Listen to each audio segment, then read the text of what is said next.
So I think with that, we will turn it back to David. Yes, with that, we'll open up for questions. We appreciate the comments that have been shared up to this point.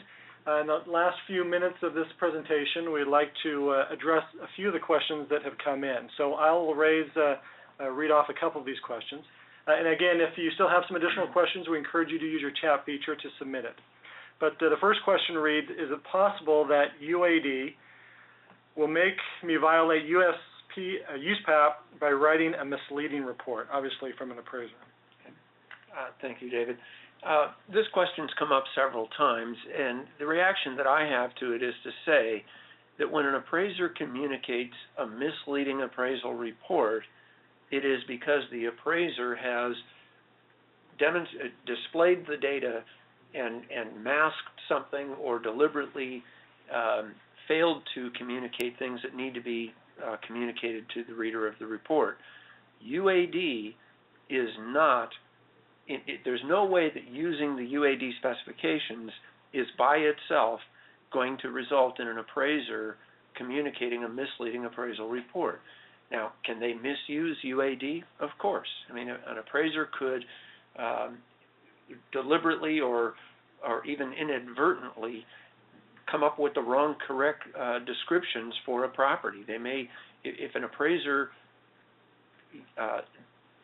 shops, if you will, through the list for something that they think is going to be not benign to a reader as opposed to correctly reporting the facts about the property, that's going to result in a misleading report. That's not a function of UAD. That's a function of appraiser behavior. I just want to add, this is Peter, I agree with Bill that it's not UAD itself that would cause an appraiser to produce a misleading report. What I spoke about earlier, though, was that it's possible that some appraisers may be lulled into a sense that form filling is now more appropriate than it was before. And for those appraisers who fall into that trap, and UAD was actually meant to break that trap, but for those appraisers who fall into that form filling trap and fail to explain things with appropriate commentary or in addenda, for those appraisers, they may produce misleading reports. Okay, thank you. Another question submitted reads, if the client on page 1 is lender only and AMC on signature page, how does this impact Illinois? Well, and that's a great question, and I know that what this reflects is the fact that there have been a lot of state laws created over the last, year and a half, 2 years, regarding appraisal management companies. And I think that one of the things that we're going to all have to contend with is that there's a lot of difference from state to state in how they have crafted their AMC laws and regulations.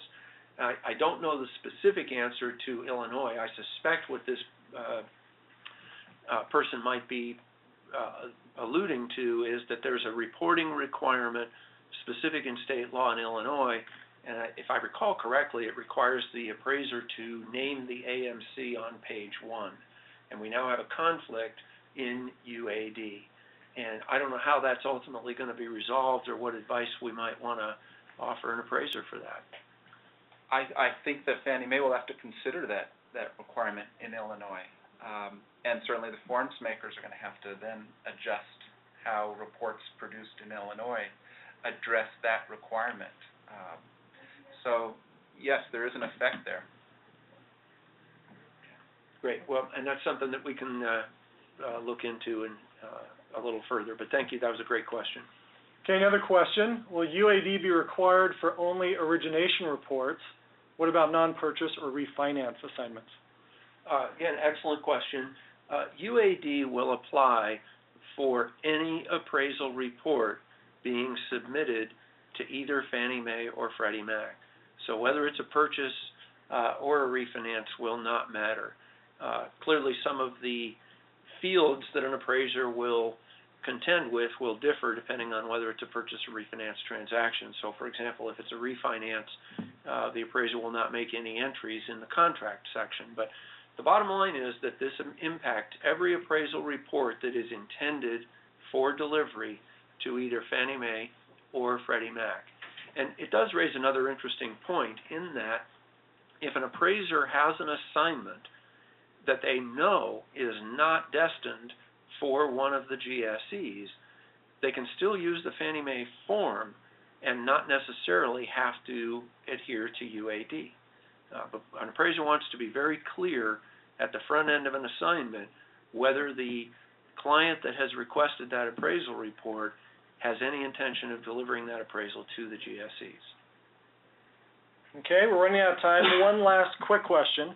Are the forms providers ready for UAD, and is additional training required and necessary? Great question. I believe that the forms vendors are on the verge of release. One may already have made a release, I think, as of yesterday, one of the three majors. So the availability of UAD within the forms software should be imminent, within days. Now, how much training will be required, I'm not sure, but I think that the software providers will be providing some instruction and some guidance for appraisers about how to use their software and make everything work with UAD. Fantastic. Well, thank you. Next slide. So in conclusion, and as a reminder, we did receive a number of questions asking about this PowerPoint presentation. So as a reminder that this information, the recording as well as the PowerPoint will be available the week of April 25th, so next week, and we encourage you to check the riskwire.com for that information. Also, if you have any specific questions, you can address those to Emily. Emily has been administrating our webinar this afternoon. So if you have anything specifically you'd like to cover or for us to address or any questions for the panelists, we encourage you to submit those to Emily. She'll be able to pass those on. So with that, we thank you. We encourage you to come back and visit the RiskWire website frequently for additional webinars and other podcasts that will be coming in the near future. And we look forward to participating in future webinars with you in the months to come. Thank you very much.